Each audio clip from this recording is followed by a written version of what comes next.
18 апреля во всем мире отмечается Международный день памятников и исторических мест. Этот день стал профессиональным праздником тех, чья работа связана с сохранением культурного наследия. Сегодня в республике находится более 1800 объектов культурного наследия. Таковыми в скором времени могут быть признаны и исторические здания в Заложном районе столицы. Район Залога после старого города сегодня является охранной зоной номер 2. Это треугольник между улицами Чернышевского, Ярославского и Крупской. Сегодня здесь находится 37 домов, которые имеют признаки культурного наследия, и только 2 жилых дома являются их объектами. Сегодня Департамент по охране объектов культурного наследия республики совместно с Обществом по охране памятников и администрацией столицы ведет активную работу по восстановлению Залога. И первым этапом этой работы станет признание статуса Заложного района достопримечательным местом уже в этом году.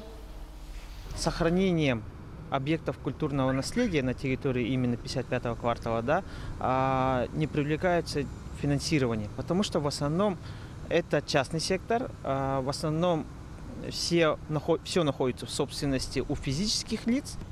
Для этого департаментом мы сегодня совместно с городским округом проводим очень большую такую работу, как привлечение инвестиций. И у нас появились инвесторы, которые будут разрабатывать проект планировки территории, проект достопримечательного места данной территории.